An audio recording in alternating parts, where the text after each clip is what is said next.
Hey everyone, welcome back. So now we're going to try and finish off the prospect pool overviews. After this team, we have about 10 teams left, so we're going to try and get them done here through this stretch. But regardless, let's just get straight into it. So we're going to continue on today with the Detroit Red Wings.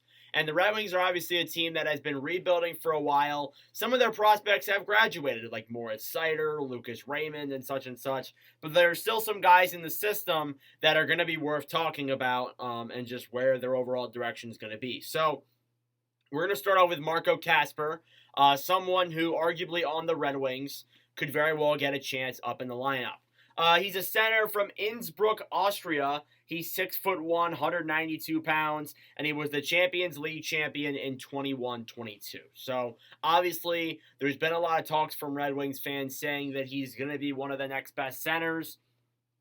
What I've been hearing is that he is going to have some time to play during this season with Detroit, I would imagine. But if he wants to spend some time in the American Hockey League, which is another opportunity for him, then that would not be such a bad idea either, if we're being realistic. So yeah, Casper, one of my favorite guys, drafted 8th overall in 2022, and in 52 games played with Rago BK, had 8 goals, 15 assists, for 23 points. He's listed as being a complete player. He's got good NHL size, and he's great offensively and defensively instincts-wise. So he's your perfect two-way center, and honestly, seeing those categorizations kind of makes me think, could he be a Selke winner in a few years? Very possible. But yeah, Casper, I would imagine he's going to get some time with Detroit, but it wouldn't be a bad idea to put him in the AHL, even though with Rago BK you're playing in the SHL against men, so it's not a bad idea to put him in the NHL, but in the AHL could make more sense if we're being honest. Then you got Elmer Soderblom as my next guy here. He's a big boy. He's a left wing / right wing from Göteborg, Sweden. He's 6'8", 247 pounds. So he's just an absolute threat out there for Detroit. And he did play some games this past year with the Red Wings. He was a Champions League chip winner in 1920. So it's one thing I noticed. A lot of these guys have played in that tournament, so that is something cool to keep in mind there. Drafted 159th overall in 2019, so he's looking like a pretty decent gem there. And in 21 games played with the Red Wings, not any other team, the Red Wings, he had 5 goals, 3 assists, 8 points, which is not bad.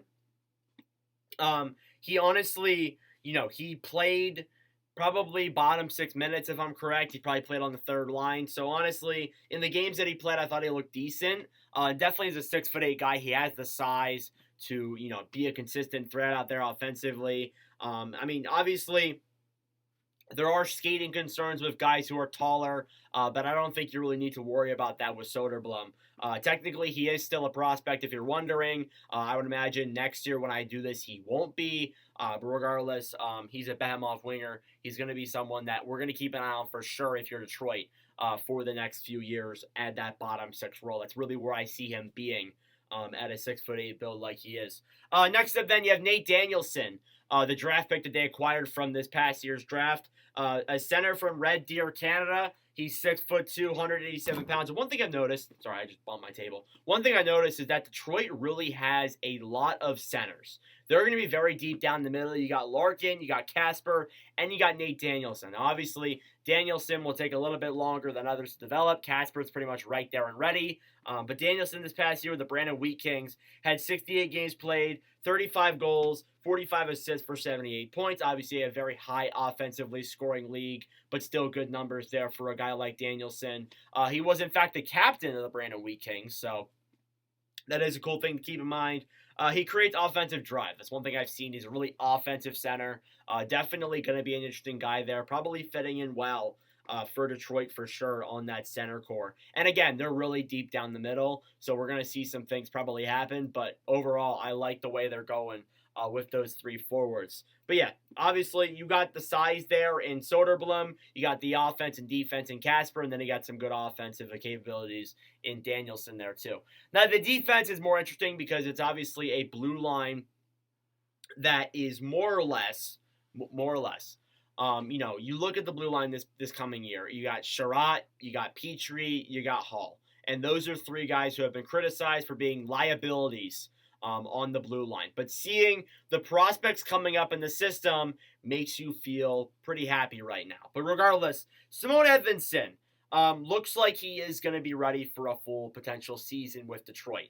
He is a defenseman from Onsala, Sweden. He's 6'6", 216 pounds, so he has that perfect size as a defenseman. Drafted 6th overall in 2021, and in 9 games played with the Red Wings. So he played 9 games this past year with Detroit. So he already had some time up in the system. But with the Grand Rapids Griffins, the AHL affiliate, he played 52 games, had 5 goals, 22 assists for 27 points. Those are some good numbers for a defenseman, for sure. And he's a guy who has been hyped up for a while by Red Wings fans, and I think it's definitely something you should keep in mind. He defends very well, and he has brute size. He has the size to him that makes him perfect as a defender and could be a potential first or second pairing D-man in the next couple of years. Obviously, as I mentioned, with guys like Sherratt, Hall, and Petrie on that blue line, it doesn't look good right now, but I think when Edmondson makes it to the lineup, not makes his debut, he's already did that, makes it to the lineup, I think for sure we will have a much better solid defensive core there. Next up then you have Albert Johansen. This guy's been in the system for a while with Detroit. Defensive from Karlstad, Sweden. He's 6 foot, 185 pounds. Taking a little bit longer to develop because he is a little bit shorter. But regardless, he won an SHL championship in 21-22. And is looking like he could be a pretty solid defensive defenseman there despite his size.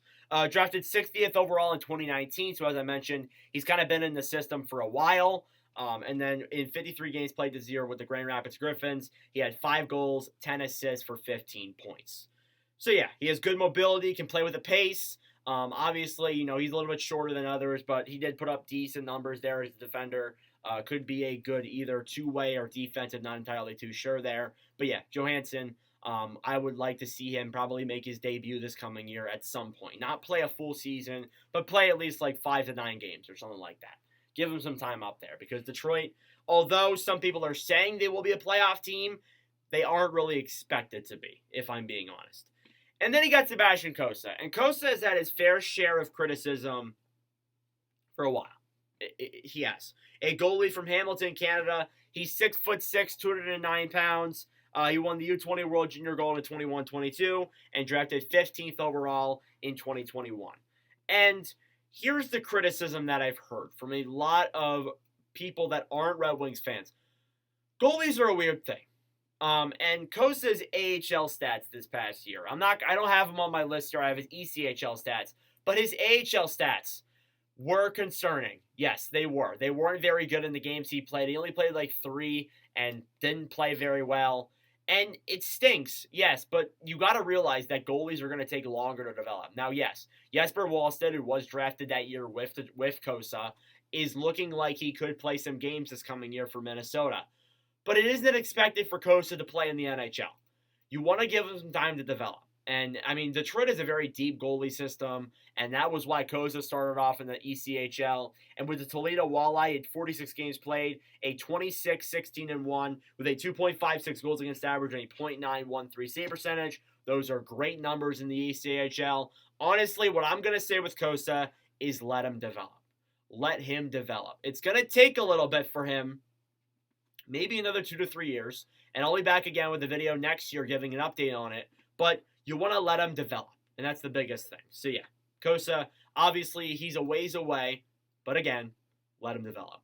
Other prospects in the pool now go as follows. You got defenseman William Wallander, forward Carter Mazur, defenseman Shea Boom, and then you got Axel Sandin Pellikka as well. So apologies, I probably should have put Pellikka instead of Albert Johansen, but I figured I'd go with someone else a little bit different there. But regardless, that'll do it for your prospect pool overview for the Detroit Red Wings. We got the Nashville Predators coming up next. But anyways, thank you all for watching. Subscribe down below if you are new, and I will see you guys in the next video. Adios.